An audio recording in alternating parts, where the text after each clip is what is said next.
మీరు గతంలో ఇచ్చినటువంటి ఇంటర్వ్యూస్ లో లోకేష్ అనే కత్తితో చంద్రబాబు నాయుడు గారు తెలుగుదేశం పార్టీని వెన్నుపోటు పొడి చేస్తున్నారని ఒకసారి చెప్పారు. ఈ మధ్య మీరు అసలు సిబిఎన్ పోవర్టే జనసేనలో పవన్ కళ్యాణ్ అని ఇంకొక మాట ప్రకటించారు. ఏంటి రెండు కానీ ఆ రెండు కరెక్టే కదా. ఇప్పుడు ఆ పర్టికులర్ టైంలో టీడీపీ పార్టీ వాళ్ళే లోకేష్ అనే వాళ్ళని ఎలా ఏం చేస్తున్నట్టు అందరు పుసుకొస్తారు. అందరికీ తెలిసిందే. సీనియర్ లీడర్లు అచ్చెన్నాయుడు లాంటి వాళ్ళు దాన్ని దొరికారు కూడా. ఇది స్పై క్యామెరాలో అట్లా లోకేష్ గురించి వాళ్ళు ఏమనుకుంటున్నారు అని నేను అదే ఎగ్జాక్ట్లీ చెప్పాను.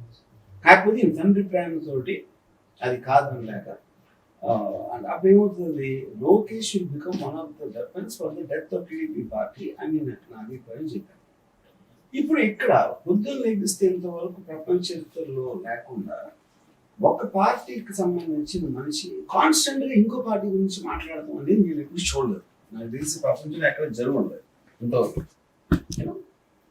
సో ఎక్కడ ఇప్పుడు టీడీపీని నన్ను అన్నా పర్లేదు, టీడీపీని అనొద్దు అంటే అది అప్పుడు అలాంటి పరిస్థితిలో 10 ఏళ్ళు పోతున్నారు.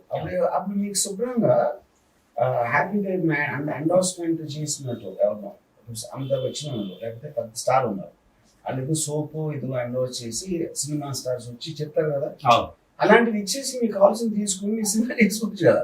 పార్టీ ఎందుకు అసలు? That's most ridiculous thing I heard. అందుకని ఎప్పుడు చూసినా ఇప్పుడు జనసేన పార్టీకి జనసేన పార్టీ అనేది మేము పెద్ద అపోజింగ్ ఫోర్స్, ఒక ఫ్రెష్ ఫోర్స్ గా వచ్చామని వాడి ఫీల్ అయిపోయి కాలర్ వేసి గంతులు వేసి అరిసేసి అన్ని చేశారు. ఇప్పుడు పవన్ కళ్యాణ్ అక్కడ పూర్తి చేయాలి, ఆయనతో 10 ఏళ్ళు మనం ఉంటాం అంటే ఆబ్వియస్లీ డివైడ్ ఉంటుంది. చాలా మందికి అది నచ్చదు. అది కాస్ట్ ఆస్పెక్ట్ అవ్వచ్చు, వాళ్ళకున్న పర్సనల్ ప్రైడ్ ఆస్పెక్ట్ అవ్వచ్చు, లేకపోతే పవన్ కళ్యాణ్ ఎంతవరకు వాళ్ళు ఏమేమి బిలీవ్ చేసాడో చెప్పచ్చు. అప్పుడు వాళ్ళని సంప్రదాయించి వాళ్ళ ఓట్లు వాడటానికి ఎవరు జనసేనకు సంబంధించి కానీ ఆ కాస్ట్ కానీ ఇది కానీ వాడటానికి చంద్రబాబు నాయుడు పోయిన ఒకే ఒక ఆయుధం ఎవరు? పవన్ కళ్యాణ్. అందుకనే పవన్ కళ్యాణ్ కోర్టు అని చెప్పారు. అంటే జనసేనలో టీడీపీ కోసం పనిచేస్తున్న మనిషి పవన్ కళ్యాణ్. జనసేనలో టీడీపీ కోసం పనిచేస్తున్న మనిషి, అధినాయకుడే, ఆ పార్టీ అధ్యక్షుడే. And just because he happen to be founded, అది కోఇన్సిడెన్స్ అంతే. అది ఒక్కటి మీ మార్చి అనుకోండి కోర్టే. సార్ నాకు గుర్తున్నంతలో మీరు బేసికల్లీ ఫిల్మ్ మేకర్ వేళ ప్రత్యేవాక్యాలు అవసరం లేదు. ప్రపంచంలో అందరికీ మిమ్మల్ని ప్రత్యేకంగా పరిచయం చేస్తాం. ఒక దశలో మీరు మణిరత్నం గారు ఒకరి స్క్రిప్ట్ లో ఒకరు ఇచ్చిపుచ్చుకున్నారు. అది కూడా వారు లైన్ స్క్రిప్ట్ ఇస్తే మీరు డైరెక్ట్ చేయడం, ఎవరిని మీరు దొంగ ఇస్తే వారు డైరెక్ట్ కలిసి వెళ్ళాం. స్టోరీస్ చేసుకున్నాం ఇద్దరికి ఒక స్టోరీ అని నేను చెప్పింది ఆయన ఆయన చెప్పింది నేను. కాకపోతే ఊరికే ఫ్రెండ్స్ కాబట్టి పేర్లు వేసుకోవాలి. కాకపోతే ఇటీవలి కాలంలో ఏంటంటే మీరు సినిమా తీస్తే అది రాజకీయ సంచలనం అవుతారు. మామూలుగా సినిమా పరిశ్రమలో సంచలనం రేకెత్తించడం అనేది ఒక పద్ధతి, కానీ ఇది అట్లా కాదు. రాజకీయ వర్గాల్లో కూడా ప్రకంపనం సృష్టిస్తాం.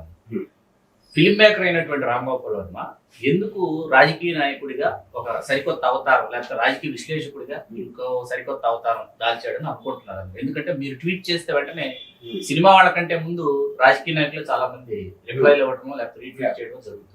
ఏంటి ఎలా? ఇప్పుడు ఒకటి 2 పాయింట్స్ ఉంది. ఒకటి, నాకు రాజకీయంగా ఎట్లాంటి ఒక ఇంటెన్షన్ కానీ అంబిషన్ కానీ లేదు.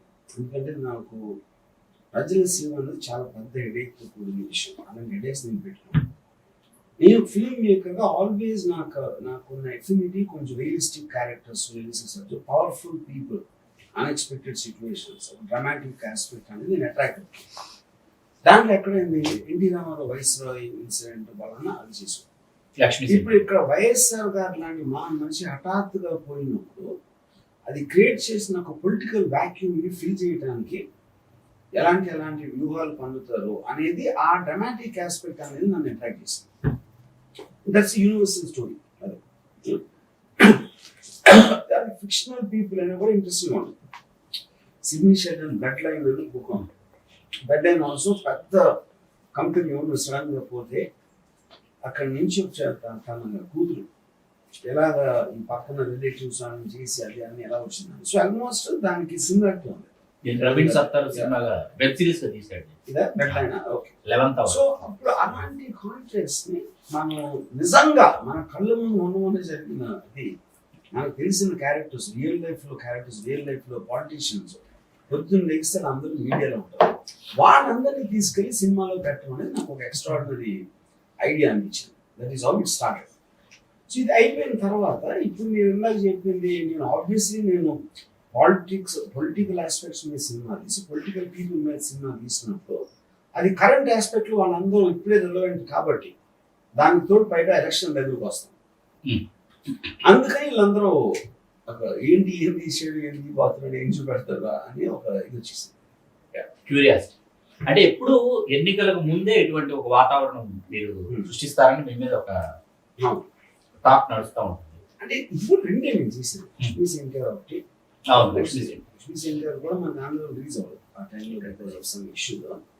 సో బేసిక్ గా పాయింట్ నేను చేసిన దానికి ఏ సినిమా అయినా, సినిమా అంటేనే మీకు జనాల్లో ఇంట్రెస్ట్ ఉన్న సబ్జెక్ట్ ఉండాలి.